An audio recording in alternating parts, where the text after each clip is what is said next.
Irmãos, eu queria falar um pouquinho sobre a Nigéria, não efetivamente sobre a Nigéria, um pouquinho antes, por favor. É uma tela que tem a bandeira da Nigéria.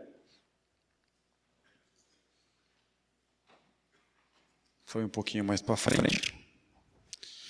A Nigéria, para vocês terem uma ideia, né, é um país que fica bem naquele, vamos dizer assim, naquele miolo onde eu falei que hoje é um dos principais problemas hoje dos cristãos. Se vocês verem um mapinha, a Nigéria está em vermelho, deve aparecer na laranjinha para vocês. O norte da África, que é geograficamente mais próximo ali do Oriente Médio, que é muito influenciado pelo islamismo, e o sul da África, que é um sul já cristão, e justamente nesse meio está a Nigéria, um dos países, vamos dizer assim, que tem, é o 14º país que mais sofre perseguição no mundo. Os níveis de violência em 2013 foram alarmantes. Para vocês terem uma ideia, cerca de 300 igrejas foram destruídas e mais de 612 cristãos mortos. Isso, números oficiais. Sem contar outros irmãos que a gente não, oficialmente, que o governo não revelou. Nós temos um dos principais líderes, que era o reverendo Fai. Ele foi morto a tiros, tá, por supostos radicais do Boko Haram. O mesmo Boko Haram, que é o grupo radical que sequestrou aquelas 300 crianças na creche, que estão sequestradas até hoje. Então, para vocês terem uma ideia, hoje a Nigéria é um dos principais pontos, principais focos do grupo islâmico, justamente pela localização geográfica. Pulando para um outro slide, nós tivemos um irmão nosso brasileiro que esteve na Nigéria há pouco tempo atrás. E esse irmão, o Marcos, ele chegou e fez uma pergunta para um dos nossos irmãos na igreja nigeriana. Ele perguntou assim: o que nós da igreja brasileira poderíamos fazer para ajudar vocês da igreja nigeriana? O irmão nigeriano pegou e falou assim para ele: ore para que a nossa fé cresça a ponto de ser maior do que a perseguição. Interessante. A primeira pergunta que eu fiz para mim mesmo, quando eu li essa frase, eu falei: por que nós, das igrejas consideradas livres, temos dificuldade de orar? E aí eu vou trazer a reflexão, um texto do livro do Orar com Deus, do James Houston. E tem um capítulo que ele fala: por que a oração morreu? E o texto é assim, vocês podem acompanhar comigo aqui. Há em nossos dias uma crescente consciência de que a vida moderna vem descuidando dos valores comunitários, substituindo-os por uma forte tendência ao egoísmo, ao narcisismo. Narcisismo é uma pessoa caracterizada por paixão por si mesmo, tá? De uma mitologia grega, de uma pessoa que se ama. Não se trata de uma tendência surpreendente. Nossa geração foi criada com a noção de que a autorrealização constitui uma panaceia. Panaceia é como se fosse remédio para todos os males. É uma panaceia para todos os nossos problemas. Tal crença impulsiona-nos a tornarmos-nos outros tantos Robinson Crusoés. Robinson Crusoe é mais uma história de característica de um personagem que sofreu naufrágio, depois voltou para a sociedade, mas ela não conseguia se relacionar com qualquer outra pessoa, simplesmente porque ela só via interesse comercial na outra pessoa e nada além disso. Quer dizer, características de egoísmo. Cada qual em sua própria ilha deserta paradisíaca, vivendo em suas próprias fantasias. Quando a família se dissolve em uma cultura de divórcio e da geração eu toma conta, o colapso dos valores comunitários não está longe. A ausência de oração é simplesmente parte do quadro mais amplo da vida moderna, marcada pela solidão em meio à multidão. Solidão em meio à multidão. Ao enfatizar os direitos do homem, levado a um extremo, essa ênfase moderna leva a buscar a busca do interesse próprio, quer no carreirismo, na discriminação sexual, até mesmo no profissionalismo. Viver sem orar é, em última análise, deixar de crer em Deus e abrir mão dos valores humanos mais importantes, tais como fé, esperança e o amor. O que a gente vê, principalmente as principais características aqui nesse texto. E eu grifei para vocês. Egoísmo, narcisismo, autorrealização, geração eu, interesse próprio. No próximo slide, por favor, a pergunta que eu posso fazer para vocês. De onde vem essa influência? De onde vem essa influência do egoísmo, ganância, soberba, vaidade, interesse próprio, o narcisismo? Ou melhor, de onde vem o pecado e a morte? Afinal de contas, são sinônimos. Em 1 Coríntios 15, de 20 a 26, o apóstolo Paulo fala assim para a gente. Mas de fato, Cristo ressuscitou dentre os mortos, sendo ele as primícias entre aqueles que dormiram. Visto que a morte veio por meio de um só homem, no caso ele está falando de Adão, também a ressurreição veio por meio de um só homem, no caso ele está falando de Jesus. Pois da mesma forma que Adão, todos morreram, e em Cristo todos serão vivificados. Glória a Deus por isso. Mas cada um por sua vez, Cristo primeiro, depois quando ele vier os que lhe pertencem, então virá a morte. Então virá o fim, quando ele entregar o reino a Deus, o Pai, depois de ter destruído todo o domínio, toda a autoridade e todo o poder. Pois é necessário que ele reine até todos os seus inimigos sejam postos debaixo dos seus pés. O último inimigo a ser destruído vai ser a morte.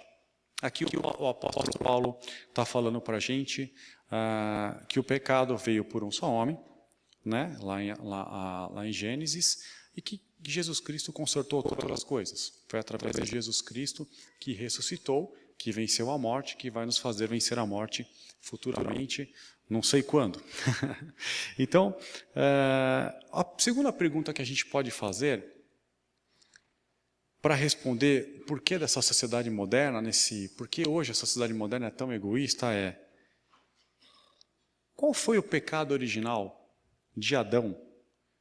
Qual foi o pecado que ele cometeu? O primeiro pecado que ele cometeu, para a gente saber mais ou menos, ter a mesma ideia, no próximo slide, qual foi o primeiro pecado que Adão cometeu? E a gente vai lá ver essa resposta, onde tudo começou, lá em Gênesis 2,17. Que Gênesis 2,17, a palavra do Senhor fala assim: mas da árvore do conhecimento do bem e do mal, dela não comerás, porque no dia em que dela comerdes, certamente morrerás. Aqui, nesse versículo, o Senhor tinha dito para Adão e Eva, falar o seguinte: olha, vocês administrem o jardim, vocês administrem o Éden, vocês podem comer de tudo, vocês só não comam da árvore do bem e do mal, porque na opinião de Deus, se vocês comerem da árvore do bem e do mal, vocês irão conhecer a morte. E não vai ser legal conhecer a morte. Vocês podem fazer de tudo, menos comer desse fruto. E no versículo 3, de 4 a 6, continua a história. Então a serpente disse à mulher: certamente não morrerás, porque Deus sabe que no dia em que dela comeres, se abrirão os vossos olhos, e sereis como Deus, sabendo o bem e o mal. E viu a mulher que a árvore era boa para se comer e agradável aos olhos, e a árvore desejável para dar conhecimento, tomou do seu fruto e comeu, e deu também a seu marido, e ele comeu com ela. A primeira coisa que a gente vê aqui nesse texto é que a gente vê que Adão e Eva, influenciados por Satanás, concordaram com a descrição de que Deus era mentiroso. A segunda coisa que a gente vê é que Adão e Eva concordaram com Satanás que Deus era egoísta, porque a serpente falou: olha, certamente não morrerás. O que Deus está querendo é simplesmente ficar para ele só com um segredinho, só ele saber o que é o bem e o que é o mal. Mas certamente vocês não morrerão. A ideia central desse texto aqui, ela é mais ou menos a seguinte: Adão e Eva, rompam com Deus. Adão e Eva, sejam cada um o seu referencial de bem e de mal. Adão e Eva, não ouçam a opinião de Deus. Sejam você mesmo a sua referência de bem e de mal. O Ariovaldo Ramos, ele tem uma frase que ele fala assim: Adão e Eva, sejam como Deus, rompa com ele.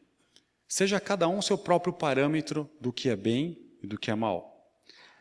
Adão e Eva não fizeram apenas um ato de desobediência. Eles fizeram uma análise do caráter de Deus e concluíram que o caráter de Deus era, no mínimo, duvidoso. E decidiram romper com ele. E romper com Deus é estar num estado de desobediência. O mesmo Ariovaldo, ele fala que seguir a Deus não é só crer em algumas coisas. É estar em determinada posição e estar em uma determinada posição de obediência. Faça o que Deus disse para fazer, fico onde Deus mandou eu ficar, apesar de não parecer o melhor lugar e apesar das minhas vistas não enxergarem isso. O engraçado é que essa ideia moderna de ganancioso, de egoísta, não tem nada de moderno.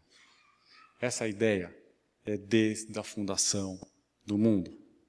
Essa ideia de viver na sua própria referência é o primeiro pecado do homem.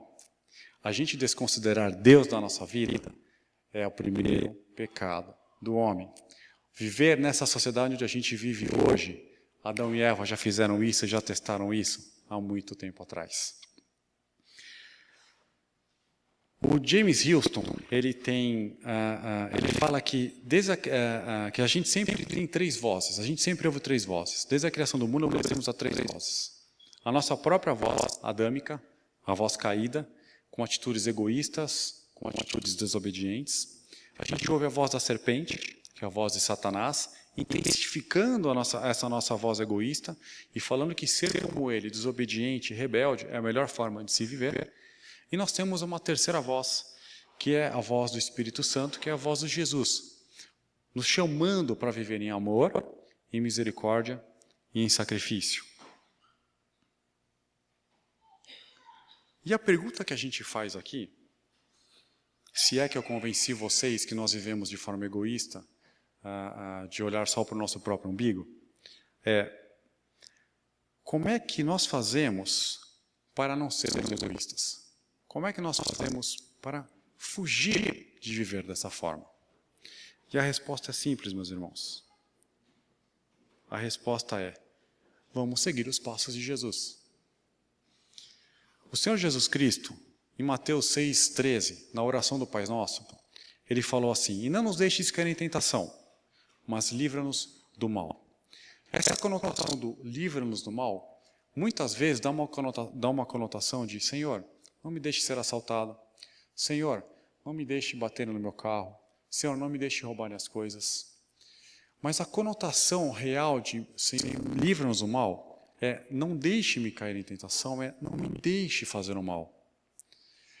Não me deixe fazer o mal diariamente. Não deixe que o mal domine a minha vida. Me livra de fazer o mal. Não é: Senhor, me livra de não sofrer perseguição. Senhor, me livra de não sofrer. Aqui, a oração do Pai Nosso, que Jesus Cristo está falando para a gente, é: em meio ao sofrimento, em meio à perseguição, não me deixe fazer o mal. Em meio à dor, não me deixe pecar. Em meio à dor, me deixe amar. Em meio à dor, me deixe ser misericordioso. Em meio à dor, Jesus, me ensina a ser que nem o Senhor. O James Houston fala que, se estivermos determinados a viver segundo as nossas convicções no Filho de Deus, não poderemos evitar lutas. Assim como Jesus nos ensinou, não devemos pedir um caminho de fuga, mas força para sermos vencidos pelas tentações. O mesmo Senhor Jesus Cristo, e aqui que eu entro, ele falou para a gente: vigiai e orai, para que não entreis em tentação. Vigiai e orai, para que não entreis em tentação. O James Houston fala: confiar em Deus, entregar-nos a sua orientação e receber dele a fonte da nossa vida, são os únicos antídotos para o veneno do nosso mundo caído e suas realidades demoníacas. A falta de oração pode levar-nos a rejeitar o senhorio de Deus nas nossas vidas. E eu finalizo, irmãos, nas orações, vamos seguir o conselho do apóstolo Paulo. Em Efésios 6:18, o apóstolo Paulo fala em todo tempo e no Espírito, e para isso vigiando com toda perseverança e súplica por todos os santos. O apóstolo Paulo, ele está no momento de falando sobre a armadura do Senhor, lá no que fala em Efésios 6:11, que justamente para nós nos revestirmos da armadura do Senhor para não cometermos mal, o apóstolo Paulo ele está nos conclamando, ele está pedindo para nós orarmos, e não só orarmos por todos os santos. E aqui eu finalizo, voltando à frase original do nosso irmão nigeriano, que pediu: ore para que a nossa fé cresça a ponto de ser maior do que a nossa perseguição. E é isso que eu vim pedir para os irmãos. Oração. Em meio à batalha, as pessoas que sofrem perseguição, o que elas mais pedem em qualquer canto do mundo é oração. É oração. Nós, da Igreja Brasileira, poderíamos nos reunir agora, nesse exato momento, com a Igreja Alemã, com a Igreja Americana, com a Igreja Australiana, que são países ricos, e arrecadarmos $1 bilhão para tentarmos vermos o que a gente vai fazer lá com o Estado Islâmico. Sabe o que isso faria, irmãos? Nada. A única forma da gente conseguir combater o Estado Islâmico é com o joelho no chão. É com oração. Assim como diversos exemplos que a gente viu na Bíblia. Quando o Senhor muda o coração do rei, quando o Senhor muda o coração dos governantes, é só assim que a gente vai conseguir vencer essa batalha. Com muita oração. E oração para que os nossos irmãos lá na ponta, que estão sofrendo perseguição, não caiam em tentação e permaneçam firmes. Como é que nós podemos ajudar o Portas Abertas, que é uma ferramenta de ajuda para os nossos irmãos? Informe-se, assine a revista, leia a revista, se importe, ore, meus irmãos, se possível diariamente, mais que uma vez por dia. A situação dos nossos irmãos é uma situação crítica. Algumas situações são situações dolorosas. Precisa de psicólogo no mundo consegue tratar uma criança que viu um pai ser morto porque o pai era pastor. Criança no mundo, mulher no mundo, psicólogo no mundo consegue tratar uma mãe, uma filha que foi estuprada por pessoas que faziam parte do grupo islâmico. Esse tipo de dor é um tipo que só cura com graça de Deus. E é essa graça que a gente tem que pedir para os nossos irmãos. É isso, nessa noite, que eu vim pedir à Igreja Brasileira. Para que nós oremos, coloquemos o nosso joelho no chão e dedicamos tempo para ajudar esses nossos irmãos em oração. Os irmãos que têm possibilidade, os irmãos que podem, doem para Portas Abertas, é necessário, os recursos são importantes. Divulgue, fale de Portas Abertas, o site é um site acessível, é um site bem trabalhado. Quem quiser, visite. Tem um grupo chamado Sem Fronteiras, eles estão indo agora, eles foram agora, se não me engano, em setembro, eles estão agora em meio da viagem indo para a Colômbia. A Colômbia é aqui no continente americano, é o único país hoje que tem problemas com perseguição. O pessoal está indo lá conhecer a realidade dos irmãos perseguidos. Quem quiser ir, entre lá no Sem Fronteiras, faça a viagem, você vai conhecer a realidade desses nossos irmãos. E da minha parte, eu queria só agradecer a Deus. Obrigado por esse espaço mais uma vez, Kleber. Louvo a Deus pela vida de vocês. Deixo essa mensagem na igreja. Já agradeço por tempo. Muito obrigado. Boa noite.